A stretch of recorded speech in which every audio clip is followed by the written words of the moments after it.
Halo. Pul. Oh. Ya.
pompa yang akan menarik fase gerak menuju kepada masuk ke alatnya. Nah, adapun beberapa tekanan itu berkisar pada 6.000 PSI dan ada beberapa yang memiliki tekanan hingga 9.000 PSI. Kemudian di sini ada auto sampler. Fungsi dari auto sampler FLC itu sangat penting karena untuk menginjeksikan sampel ke dalam alatnya ini dibaca oleh device detector.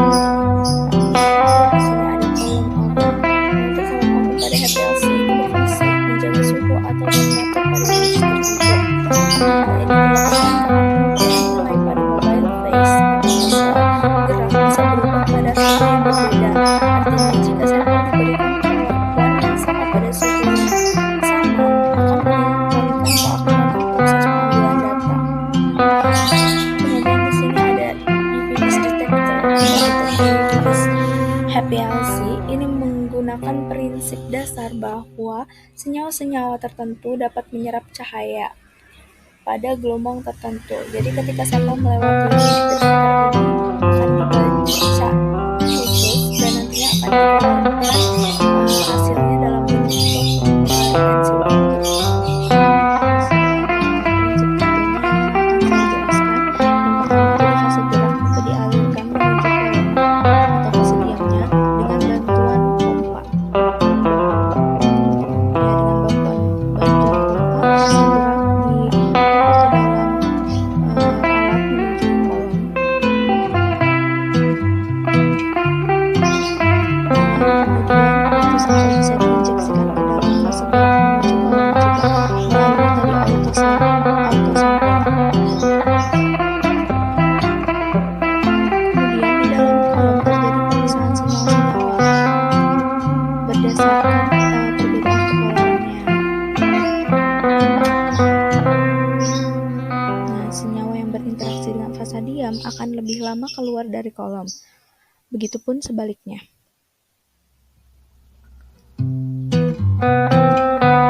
Senyawa yang keluar dari kolom akan masuk ke dalam detektor. Nah, detektor inilah yang akan mendeteksi keberadaan komponen yang telah melewati kolom.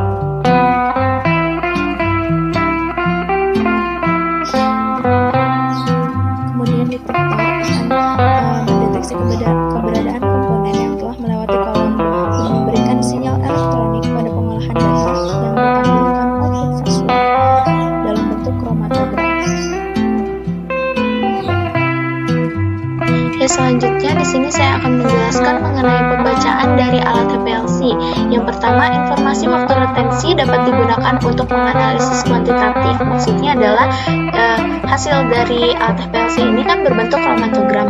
Nah, sebelum kita mengecek sampel itu harus ada pengecekan standar untuk mengetahui senyawa apa yang terdapat di dalam sampel itu dengan cara membandingkan antara peaknya standar dengan peak yang ada di dalam sampel. Nah, peak yang atau waktu retensi yang paling mendekati itu yang dimaksud senyawa yang terdapat di dalam sampel. Kemudian, informasi luas area atau tinggi peak digunakan sebagai analisis kuantitatif. Maksudnya, selain HPLC digunakan sebagai cara mengetahui senyawa apa yang terdapat dalam sampel, alat ini juga dapat mengetahui seberapa banyak konsentrasi senyawa tersebut di dalam sampel. Adapun rumus untuk mencari konsentrasi sampel sebagai berikut.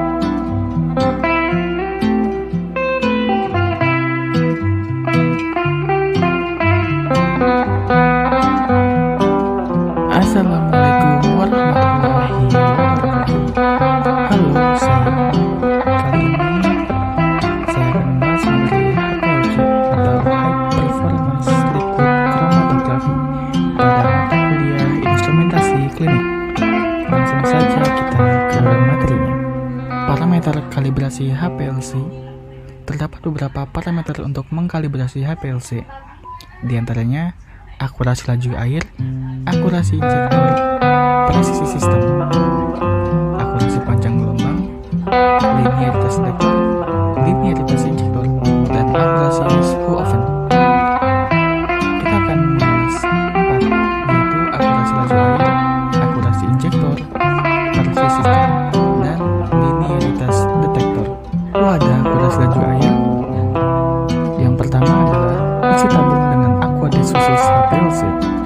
Yang kedua, atur laju air ke 0,500 ml per menit. Yang ketiga, tunggu 15 menit untuk menstabilkan sistem dan tekanan yang stabil. 4. Siapkan lampu ukur ukuran 10 mili untuk menampung cairan yang keluar. 5. Hentikan stopwatch setelah lampu ukur terisi penuh. 6. Catat waktu yang dibutuhkan sebagai waktu pengawalan. Nomor 7. Ulangi langkah berikut untuk aliran 1 dan 2 mili per menit. Perhitungannya bisa dilihat di bawah sini. Selisih waktu teori dan pengamatan kurang lebih 2%. Yang ketiga ada akurasi injektor. Langkah-langkahnya adalah sebagai berikut. 1. Isi vial dengan akuodesasi HPLC dan tutup vial dengan benar. 2. Timbang vial dan catat sebagai W1 atau weight 1. Simpan vial pada alat kromatografi dan lakukan injek sebanyak 6 kali dengan volume 50 ml dari vial. Timbang vial lagi dan catat sebagai weight 2. Lalu lakukan perlahan seperti di bawah ini. Volume injeksi sama dengan W1 kurang W2 dibagi 6 sama dengan atau aquade sama dengan 1 gram per mili atau 1 miligram per ml. Selanjutnya ada presisi sistem. Cara yang pertama adalah suntikan larutan standar dengan konsentrasi tertentu. Lalu catat waktu retensi dan luas area puncaknya. Selanjutnya lakukan sebanyak 6 kali pengulangan. Perhitungan presisi sistem HPLC dilakukan sebagai berikut. S sama dengan akar sigma XI min X bar dikuadratkan dibagi N min 1. RS di persen sama dengan S dibagi X bar dikali 100, di mana X adalah sebagai waktu retensi atau luas area puncak, N sebagai jumlah pengulangan. Pertanyaan RSD untuk waktu retensi dan area puncak harus kurang dari 1%. Lalu yang terakhir adalah linearitas detektor. Cara yang pertama adalah injeksikan larutan standar dengan berbagai konsentrasi. Lalu catatkan luas area puncak dan buatlah grafik konsentrasi dan luas area puncak. Bisa dilihat di sebelah kiri bawah, itu merupakan gambar grafik konsentrasi dan luas area puncak. Dimana Y sama dengan AX plus B dan R kuadrat sama dengan 0,99. Koefisien regresi atau R kuadrat itu harus lebih besar dari sama dengan 0,99. Oke, telah sampailah kita di ujung video kali ini. Semoga apa yang saya sampaikan dapat bermanfaat bagi kita semua. Kurang lebihnya mohon maaf. Wabillahi wa taufiq wal hidayah. Assalamualaikum warahmatullahi wabarakatuh.